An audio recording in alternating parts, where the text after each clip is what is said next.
नमस्कार. मी विश्वास ओळखी. लोकांना सारखा प्रश्न पडलेला आहे की शेअर मार्केटमध्ये नेमकं चाललंय काय. काल जवळजवळ 750 अंशाने मार्केट पडलं, मग ते NSE असेल किंवा BSE असेल. 2-3 दिवसापूर्वीच 1100 अंश पडला होता आणि तो रिकवर होता होता 900 अंशाने ओव्हरऑल पडल्याचं दिसलं. आणि सतत जर बघितलं वर्तमानपत्रातून म्हणा किंवा अन्य माध्यमातून म्हणा, आता मंदीवाल्यांनी मार्केटचा कब्जा घेतला ही भाषा वापरली जाते.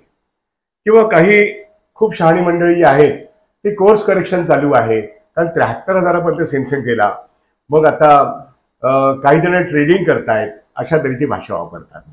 मुख्य प्रश्न खरा असा आहे की बॉन्डचा प्रश्न 15 फेब्रुवारीला जेव्हा सुप्रीम कोर्टाने निकाल दिला की बॉन्ड हे असंवैधानिक आहेत आणि ज्या कंपन्यांनी स्टेट बँक ऑफ इंडियातून बॉन्ड विकत घेतले आणि ज्यांच्या राजकीय पक्षांना दिले पाहिजेत त्याची नावं आली पाहिजेत आणि स्टेट बँक ऑफ इंडियाला एक आदेश मिळाला. त्यामुळे भारतीय जनता पक्षाच्या केंद्र सरकारला जो धक्का बसला, याच्यामधून होतंय काय की ज्या कंपन्या सूचीबद्ध आहेत, त्यांच्या शेल कंपन्या सूचीबद्ध आहेत, त्या सगळ्या कंपन्यांना आता आपल्या ग्लोबल बॅलन्स शीटचं काय होईल आणि आपल्या देशाच्या बॅलन्स शीटचं काय होईल असा एक प्रश्न आहे. तुम्ही बघा, अदानीचे शेअर 5% पडले, 2% पडले, हे आपण बघतो ना. अदानीच्या 10 कंपन्यांपैकी होय 4% शेअर पडले. आणि बातमी काय, तर अमेरिकेमध्ये त्यांच्या संदर्भामध्ये चौकशी सुरू आहे, जो हिंडनबर्गशी संबंधित गोष्ट आहे. म्हणजे भारतीय मार्केटमधल्या अदानी हा सर्वात मोठा जो प्लेयर आहे त्याचे शेअर पडतायत. ही एक गोष्ट अमेरिकेत घडलेल्या घटनेमुळे आणि इथे बॉन्डमुळे जे उत्पाद घडतायत त्यातून शेअर बाजार आता दोलायमान झालाय. पण या शेअर बाजारामध्ये खरं जर बघायला गेलं तर आता निवडणुकांच्या पार्श्वभूमीवरती लोकसभा संपली, राज्यसभा संपली, म्हणजे आता इलेक्शनसाठी एकूणच वातावरण निर्माण झाले. या कालखंडामध्ये बॉन्डचा प्रश्न सुप्रीम कोर्टाने तो इल्लीगल ठरवला आणि त्यातून या शेअर बाजारावरती धक्के बसत आहेत. खरा प्रश्न आणखीन पुढे आहे की आज $4 ट्रिलियन इकॉनॉमी करू म्हणून ज्या सरकारने सांगितलं, तर 1 कोटी म्हणजे $1 ट्रिलियन म्हणजे काय, 1 लाख कोटी म्हणजे 1 ट्रिलियन होतात.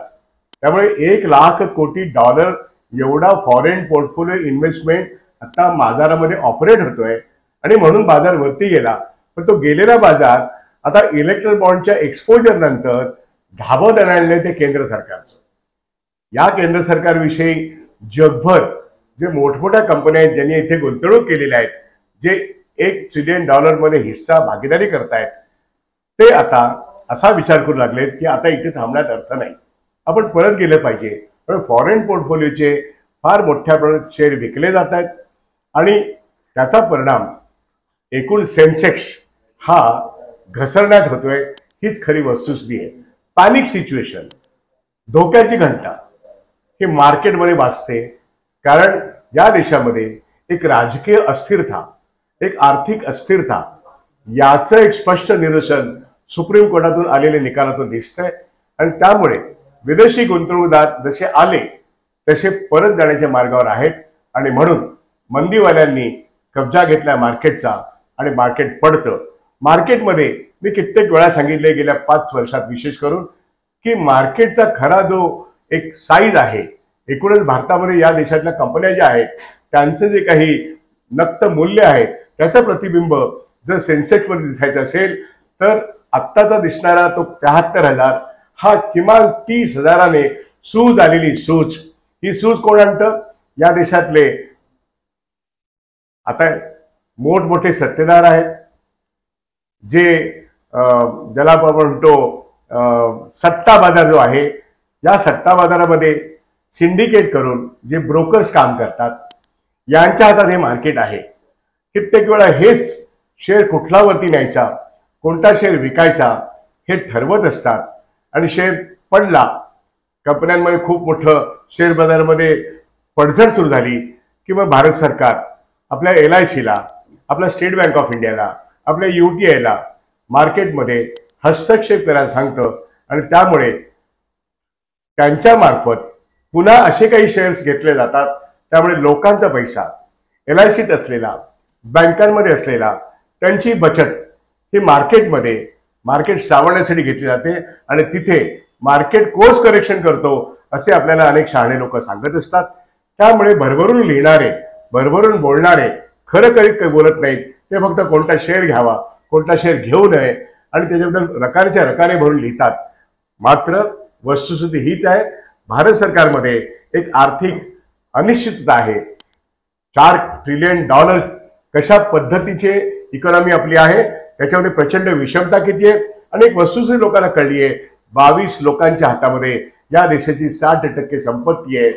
हे आता राजकीय पक्षाचे नेते पण बोलू लागलेले आहेत आणि हे सामान्य माणसाला पण अनेक रिपोर्ट्स मार्फत कळलेलं आहे. आणि रोजच मार्केट बघणाऱ्यांना हे तर माहीतच आहे की मुठभर म्हणजे 22 लोकांच्या हातात एवढी मोठी देशाची संपत्ती आहे आणि राज्य करणारे जे लोक आहेत ते म्हणतात की सबका साथ सबका विकास, किंबहुना होते असं मैं भी खाऊंगा और आप भी खाओ असं म्हणता होता, मुझे खिलाओ, चंदा दो, धंदा करो, या गोष्टी आता लोकांना समजू लागलेल्या आहेत मार्केटमध्ये. त्यामुळे मोठ्या कंपन्या या देशामध्ये आता व्यवसाय करण्याच्या ऐवजी आपण निघून जावं आणि निघून जाणारे लोक आपल्या हातातले शेअर विकून जातात, तेव्हा शेअर मार्केट खाली येतं. ही सूट जी आहे 73,000ची ती आता 72,000च्या खाली आलेली आहे. परवा 1100 अंश गेले, आता 900 अंशाने गेली आहेत. निवडणुका संपून नवीन सरकार येईपर्यंत या मार्केटमध्ये अशाच तऱ्हेचं वातावरण असेल. 500, 600, 700 अंश पडणं, 200 अंश वरती येणं हा रोजचाच व्यवहार असेल. त्यामुळे अशा वेळेस शहाण्या माणसाने मार्केटमध्ये उतरू नये. परंतु या ठिकाणी जे मोठे प्लेयर्स आहेत ते जगभरच्या शेअर कंपन्यांच्या मार्फत आलेले असतात आणि ते धोकादायक अवस्थेमध्ये आहेत. आपले संपूर्ण व्यवसाय धोकादायक आहे हे लक्षात घेऊन शेअर मार्केट विषयी खरं ते बोललं पाहिजे. $1 ट्रिलियन भारताची इकॉनॉमी मुस्लिम जगतातून येते हे मी या ठिकाणी सांगू इच्छितो. हिंदू मुस्लिम करणाऱ्या या देशातल्या सरकारला हे जाणून घेणं आवश्यक आहे की बहुना त्यांच्याच मदतीने $1 कोटी हे मार्केटमध्ये आलेले आहेत. पण जसे ते आले तसे अस्थिर वातावरणामुळे ते निघून पण जात आहेत. आर्थिक अस्थिरता आणि राजकीय अस्थिरता, त्यामुळे आलेला पैसा, आलेली गुंतवणूक परत जाते. म्हणून सेन्सेक्स पडतोय आणि ते पडतच जाणार आहे हे निश्चित आहे. धन्यवाद. इथेच थांबतो.